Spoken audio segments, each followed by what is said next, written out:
Hey everyone, welcome back to your English class. As we are discussing the second chapter of our book, that is The Sound of Music.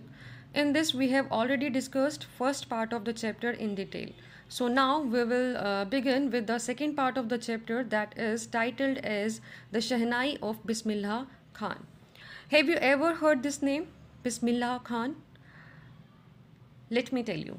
He is a well known Shehnai Vadak not only in India but also in the whole world. Do you know why? Do you know why he was famous? Because of his way of playing the instrument, that is Shehnai. It's just commendable and beautiful. In this chapter, we are going to read about how and when Shehnai had been introduced and how Bismillah Khan started to play this instrument. Now, let us begin with the before you read, which is given here in the starting of the chapter, and then we will proceed for the very first paragraph of the chapter. In the first point, as you all can see here, some pictures of musicians along with their instruments are given, but we don't know about them. So it is your task to come to know about these musicians and their instruments. Okay. Second point, as it is given here, think of the Shehnai and the first thing you will probably imagine is a wedding or a similar occasion or function. The next would probably be Ustad Bismillah Khan, the Shehnai maestro playing this instrument.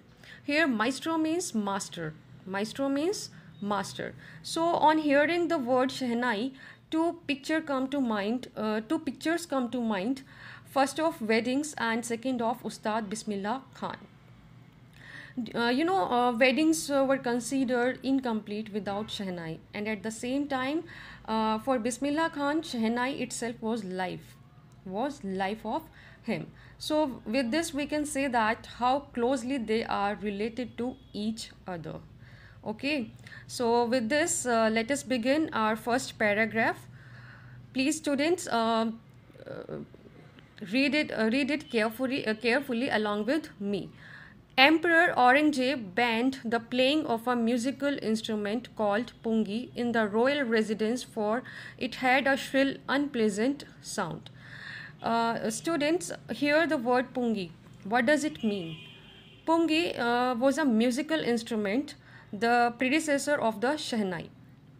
And this sentence is like telling us about the history of Shehnai. So when the Mughals ruled India before the Britishers came, there was a very famous Mughal ruler called Aurangzeb. He didn't allow the pungi to be played in his royal residence because he felt that it had a shrill and unpleasant sound. Shrill means here very sharp, very sharp. Unpleasant means here something that you dislike. Pungi became the generic name or for reeded noisemakers. Here, generic name means a name given to a class or a group as a whole. A name given to a class or group as a whole.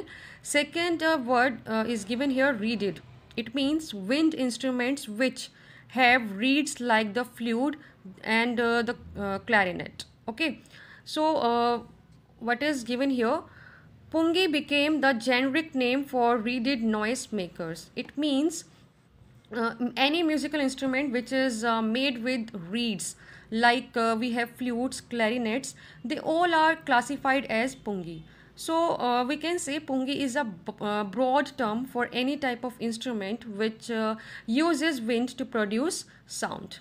Okay, few had thought that it would one day be revived. Revived means here brought back to brought back to life. Okay, so as Aurangzeb had banned all these reeded noisemakers, he had banned even pungi in his royal residence. So no one thought that one day such noisemaker instrument which made unpleasant sound, would be played and their sound would be liked by the audience. Okay.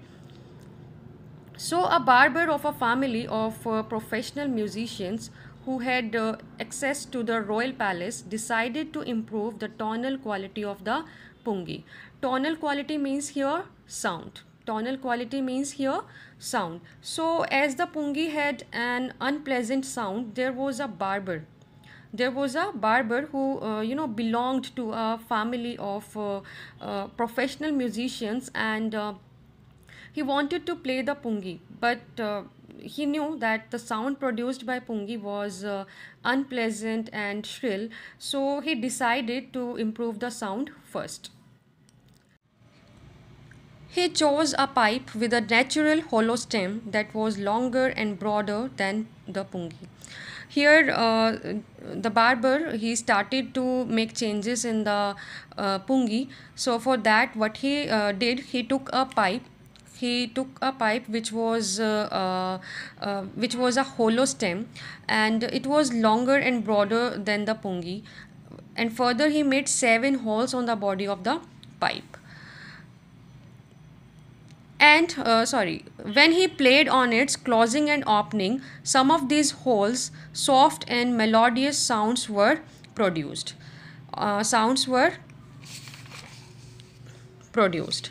So what happened after that, when he started to blow air into the pipe, and started to close and open different holes, he found that soft and melodious songs were produced when he did like this. Okay, students, turn the page to read further. He played the instrument before royalty and everyone was impressed. Now he went to the royal court. He went to the royal court to play the instrument in front of the in front of the ministers, in front of the king. So everyone presented there, they all liked the sound produced by it. The instrument, so different from the pungi, had to be given a new name. Now, royal court was thinking that this instrument was different from the pungi, so it should be given a different name also. As the story goes, since it was first played in the Shah's chambers and was played by a Nai, the instrument was named the Shehnai. Chambers means room. Okay, chambers means room. So there is a story behind the name given to this instrument. This instrument was played for the first time in the royal residence of the Shah. Shah was a name, given to the king at that time. As the Nai, that is the Indian term used for a barber, had played it for the first time, they called it Shehnai. So the first part is Sheh, which stands for Shah, and the second part Nai, that is a barber. So this instrument was named as Shehnai. Okay. Students, as you can see here, 2 pictures are given here. First one is of pungi, second is of Shehnai. With this, you can understand the difference in the appearance of these two. Okay, let's move on to the second part. The sound of the Shehnai began to be considered auspicious, and for this reason, it is still played in temples and is an indispensable component of any North Indian wedding. Auspicious means here promising to bring good fortune. Indispensable means here without which a price of work can't be done. So the sound produced by Shehnai was considered to be a good omen, and that's the reason it was being played on the good occasions, like at many temples and even at weddings also. Okay. In the past, the Shehnai was part of the Naubat, or traditional ensemble of 9 instruments found at royal courts. And ensemble means here considered as a group. Ensemble means here considered as a group. So the Shehnai was a part of the Naubat. It was the part of the Naubat. Naubat, is an Urdu word that means a traditional group of 9 musical instruments. And these 9 musical instruments were played at the royal courts, and the Shehnai was also one of them. Till recently, it was used only in temples and weddings. The credit for bringing this instrument onto the classical stage goes to Ustad Bismillah Khan. Uh, yeah, the Shehnai, was played at the king's court, in temples, and at weddings only. But it was used on stage in performances, and the credit for that goes to only Ustad Bismillah Khan, who was a legendary Shehnai player, and people wanted to hear him playing the Shehnai. As a 5-year-old, Bismillah Khan played Gilli Danda near a pond in the ancient estate of Dumrao in Bihar. When Bismillah Khan was 5 years old, he lived in an old estate named Dumrao, which is now called Bihar Estate. He used to play Gilli Danda, and that game at that time was considered as similar to the cricket. Okay, he would regularly go to the nearby Bihariji temple to sing the Bhojpuri Chaita, at the end of which he would earn a big laddu weighing 1.25 kg, a prize given by the local Maharaja. Okay. Uh, Although Bismillah Khan was a Muslim, still he loved to go to the nearby Bihariji temple, and used to sing this song Chahita in Bhojpuri language. When at the end of reciting the song, he expected, or he supposed, to get a big laddu as reward, and the weight of that laddu was 1.25 kg. This was a prize given to Bismillah Khan by whom? By local Maharaja for singing the Chahitas. Okay. This happened 80 years ago, and the little boy has traveled far to earn the highest civilian award in India, the Bharat Ratna. Now, writer says that this incident, occurred when Bismillah Khan was 5 years old, that he would get this laddu as a reward. And after 80 years, Bismillah Khan earned the highest civilian award in India, the Bharat Ratna. So this is the distance that he has traveled in his life, and at 5 years of age, like he would get a 1.25 kg laddu as a reward, and at 80 he achieved the highest civilian award in India, that is the Bharat Ratna. Okay. Let's move on to the next paragraph. Born on 21st March 1916, Bismillah belongs to a well-known family of musicians from Bihar. His grandfather, Rasul Baksh Khan, was the Shehnai Nawaj of the Bhojpur king's court. His father, Pagambar Baksh, and other paternal ancestors were also great Shehnai player. Okay, as it is given here, Bismillah Khan was born on 21st March 1996 in a family of musicians in Bihar, and from this we can say that he acquired the skill of playing the Shehnai from his ancestors. His grandfather was a great Shehnai player. He even played the Shehnai in the court of the Bhojpur king, and his father as well as his all paternal ancestors were also great Shehnai players. Let's move on to the next paragraph that is given here at page number 23. The young boy took to music early in life, at the age of 3, when his mother took him to his maternal uncle's house in Banaras. Bismillah Khan was fascinated watching his uncles practice the Shehnai. Bismillah Khan started learning music at an early age.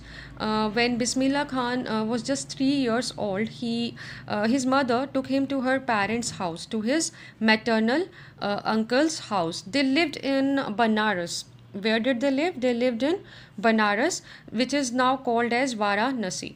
Okay, and when Bismillah Khan saw his maternal uncles playing the Shehnai, he was attracted towards it, and also wanted to learn the same. Okay, Sohan Bismillah started accompanying his uncle Ali Baksh to the Vishnu temple of Banaras, where Baksh was employed to play the Shehnai. Bismillah Khan, started going with his uncle Ali Baksh to the Vishnu temple in Banaras, where he was on the duty to play the Shehnai. Ali Baksh would play the Shehnai and Bismillah Khan would sit captivated for hours on end. Captivated means here attracted. Captivated means here attracted. On end means for a very long time. Okay, so when Bismillah Khan saw his uncle Ali Baksh playing the Shehnai, he would get attracted towards it that he would sit there for hours listening to him play the Shehnai. Slowly, he started getting lessons in playing the instrument and would sit practicing throughout the day. Now, gradually, Bismillah Khan started learning playing the Shehnai, and he would practice throughout the day, even without getting tired. He was without getting tired. So it shows that he was so attracted, he was so captivated by the Shehnai. 4 years to come, the temple of Balaji and Mangala Maya and the banks of the Ganga became the young apprentice's favorite haunts where he would practice in solitude. Apprentice means here trainee. Apprentice means here trainee. Haunt means place you like to come, place you like to visit. Solitude means alone. Okay, so for many years, Ustad Bismillah Khan remained in Banaras. So he used to visit the temple of temple of Balaji, temple of Mangla Maya, and even he used to remain on the bank of river Ganga, where he practiced playing the Shehnai all by himself.